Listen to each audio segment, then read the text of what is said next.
हमने हमेशा कहा है कि प्रोसिक्यूशन का नक्शा मौका बिगाड़ दोगे तो आपके खिलाफ लगा हुआ केस साबित नहीं किया जा सकेगा। नक्शा मौका किसी केस का भी सेंट्रल पॉइंट होता है, उसके गायब होते ही वह केस जिंदा नहीं रह सकता है।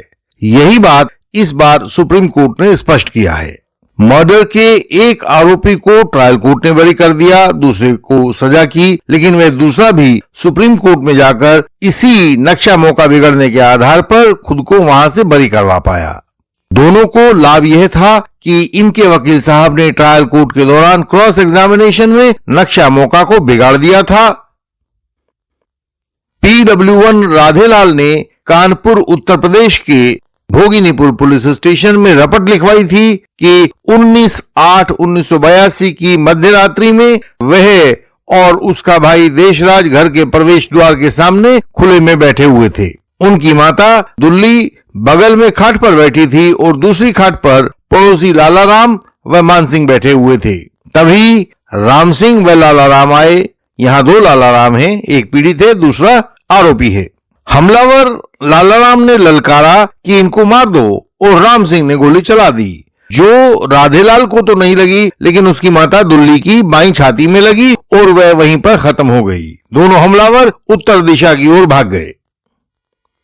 शिकायत में लिखा था कि 1.5 महीने पहले राधेलाल के लड़के बाण सिंह और हमलावर राम सिंह के बीच में चुनाव को लेकर झगड़ा हुआ था और मामला पुलिस तक पहुंच गया था। FIR दर्ज करवाई गई थी। दोनों प्रधानी के अलग अलग उम्मीदवारों के समर्थक थे। ट्रायल कोर्ट ने हमलावर लालाराम को बरी कर दिया था और राम सिंह को मर्डर के लिए उम्र कैद की सजा कर दी थी। राम सिंह ने हाई कोर्ट में अपील की लेकिन वह खारिज हो गई और इस तरह राम सिंह सुप्रीम कोर्ट के सामने पहुंच गया था।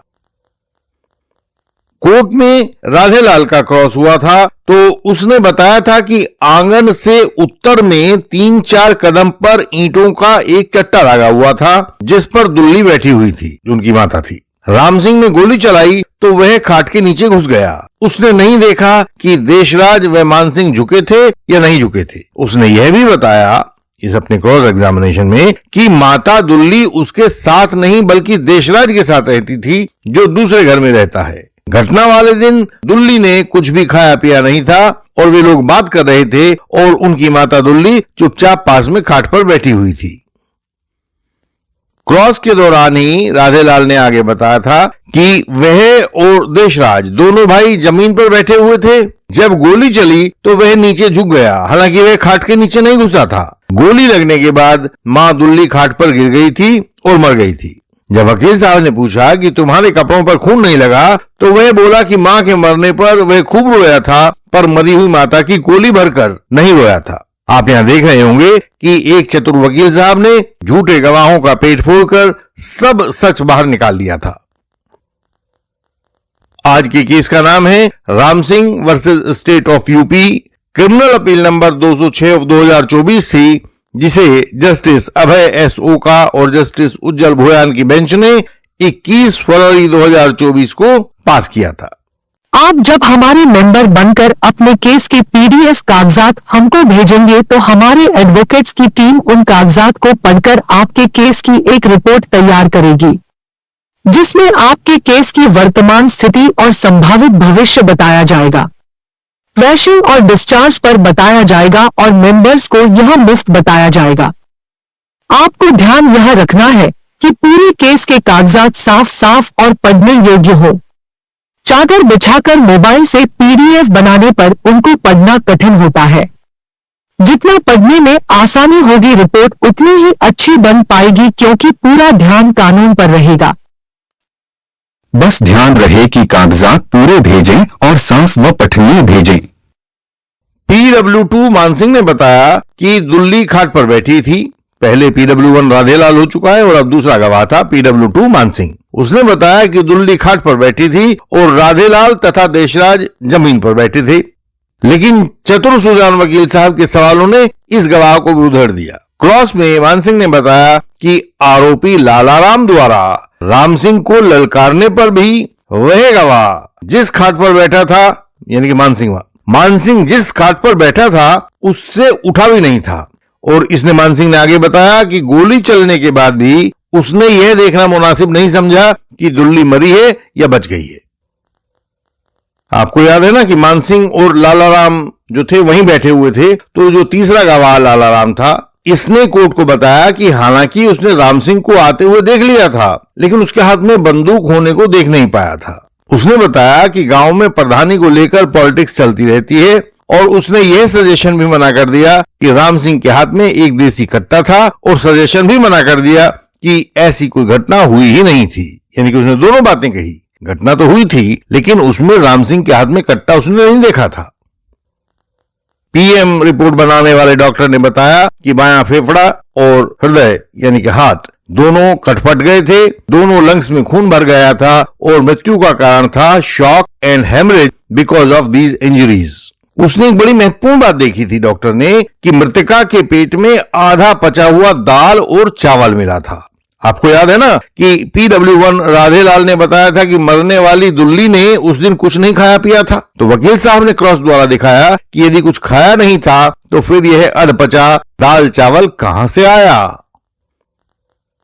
अभी 2-4 वीडियो पहले हमने आपको दिखाया था कि साले ने FIR दर्ज करवाई कि खाना खाने के बाद वह और उसका जीजा घूमने निकले, तो आरोपियों ने गोली मारकर जीजा की हत्या कर दी। तब हमने उस केस में डिनर को लेकर पौना घंटा लंबा क्रॉस किया था कि उसने डिनर में क्या खाया था। वह क्रॉस इसलिए किया था कि उसकी पीएम रिपोर्ट में, जीजा की पीएम रिपोर्ट में पेट में पेस्टी फ्लूइड मिला था। यदि खाना खाते ही मर गया था तो वह अनडाइजेस्टेड फूड मिलना चाहिए था, लेकिन यह पेस्टी फ्लूइड क्यों मिला? यह तो खाने के 2 घंटे के बाद बनता है। तो क्रॉस का मतलब समग्र केस बिंदुओं पर क्रॉस करना होता है। हर बात को पकड़ो, उस पर क्रॉस करो।